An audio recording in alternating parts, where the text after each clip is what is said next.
Gabon, il y a donc, dans le développement qui est fait par le représentant du RDPC, il y a au moins deux éléments qui apparaissent. Le premier élément, c'est que à tous ceux qui subissent ce calvaire sur cette route-là, on leur dit, écoutez, c'est pire ailleurs. Donc, pour les consoler. Et deuxième chose, l'État n'a pas suffisamment de moyens pour construire rapidement ces routes-là. Donc, il faut qu'ils prennent leur mal en patience. Monsieur Zouva, pour commencer, il faut d'abord comprendre l'importance de cette route, le N5, qui lie Douala à, disons, jusqu'à Bafoussa, mais en passant par Loum, ça fait partie de ce qu'on appelle en anglais ring road. Ça veut dire que Douala, Loum, de Loum, vous pouvez passer par Tombe pour aller à Kumba. Et Kumba, vous êtes sur N8 qui revient à Douala, passant par Boya.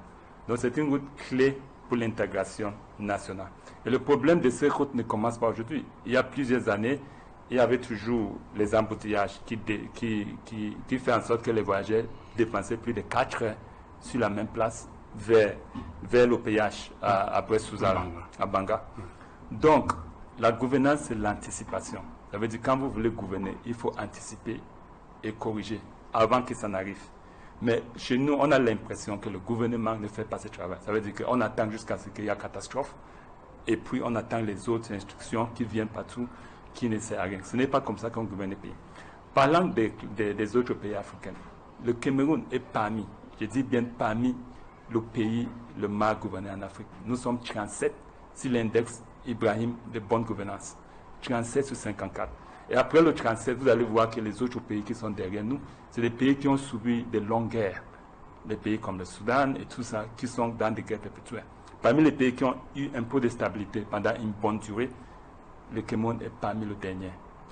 Maintenant, est-ce que le gouvernement, dans sa stratégie, a pensé au renouvellement des routes? Je dis non. Parce que le budget dans les années précédentes, donc 2021-2022, on a dépensé moins de 1% sur ce qu'il faut pour renouveler les routes au Cameroun. C'est 800 milliards. Le gouvernement Cameroun, dans les années précédentes, ont dépensé 0,6%. Ça veut dire que moins de 50 milliards sur 800. Et cette année, à ma connaissance, on est à 29 milliards. Donc, avec cette dépense, ça veut dire que le renouvellement des routes, l'entretien des routes ne fait pas partie de la stratégie de ce gouvernement. C'est pour cela que vous voyez partout, les routes sont dans des états dégradés. Donc, ce que nous disons sur ça, c'est que il faut une meilleure gouvernance. Il faut que les différents acteurs qui sont concernés prennent les engagements en main. Parce qu'il y a aussi le problème de la corruption qu'on n'est pas passé. Mais vous allez constater que pour faire une route au Cameroun, ça coûte au moins 2 fois le moyen de l'Afrique. Ça veut dire qu'on dépense plus, le contribuable camerounais dépense plus pour ça. Et ça nous rend un peu plus compliqué la possibilité de prendre des prêts pour faire les routes. Le gouvernement camerounais a trouvé d'autres moyens de développer les routes, de construire les routes. Ce qu'on peut appeler le PPP, partenariat public-privé. Ce n'est pas le rôle seulement du gouvernement à créer des routes. Il faut entrer dans des partenariats gagnants qui peuvent permettre que toutes les routes soient entretenues, toutes les routes soient goudronnées. C'est une exigence, c'est le minimum. C'est un des minimums qu'un gouvernement doit octroyer aux citoyens. Ce n'est pas quelque chose que les citoyens doivent supplier à leur gouvernement parce que c'est nos contribuables qu'on coupe chaque mois. Vous allez constater que tous les impôts ont augmenté. Ce qu'on de voitures, les assurances, la visite technique, tout ce qu'il faut comme impôt ont augmenté au moins à 100%. Je dis bien. Donc, qu'est-ce que le gouvernement fait avec tout cet argent? Nous voyons souvent le gaspillage. Ça veut dire qu'on construit les routes dans tout le Cameroun. Dans tout le Cameroun, nous avons 78 km d'autoroute. 78. Je dis 78, pas 78, pas 7000, je dis 78. Certains dans le centre et dans le sud, peut-être à cause du port de Kribi et la route Simaleng-Yaoundé. Pour un pays qui a eu l'indépendance depuis 1960, c'est tellement médiocre. Et c'est choquant que quelqu'un vienne sur un plateau pour dire que le Cameroun est parmi le top. Regardez les 10 meilleurs pays avec un réseau routier en Afrique. Il y a la Namibie qui est premier. Dans les 10 meilleurs, il n'y a pas le Cameroun. Je peux vous dire par ailleurs qu'il y a la Côte d'Ivoire, parce que nous aimons faire la comparaison entre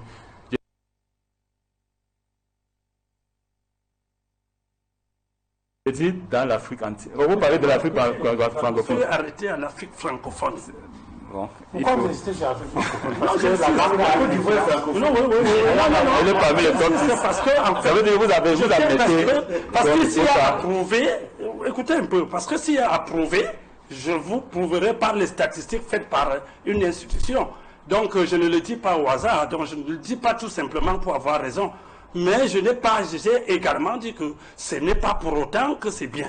Mais il faut reconnaître qu'il y a des efforts qui sont faits, et voilà. Donc, c'est pour cette raison que j'insiste. Ce n'est pas que je suis en train de vouloir défendre quoi que ce soit. Investir moins de 1% sur 800 milliards, ce n'est pas assez. Malgré l'augmentation des prix des carburants, ça veut dire que vous ne pouvez plus dire qu'il y a 200 000 de subventions que vous donnez aux consommateurs. Ce n'est pas vrai d'ailleurs, mais vous ne pouvez plus faire cet argument.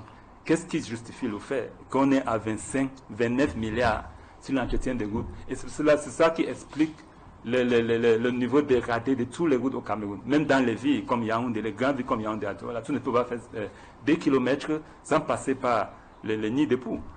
La stratégie de gouvernement sur l'entretien des routes, ils n'ont pas cette stratégie. Ils attendent la catastrophe et puis les autres instructions pour procéder après. Alors,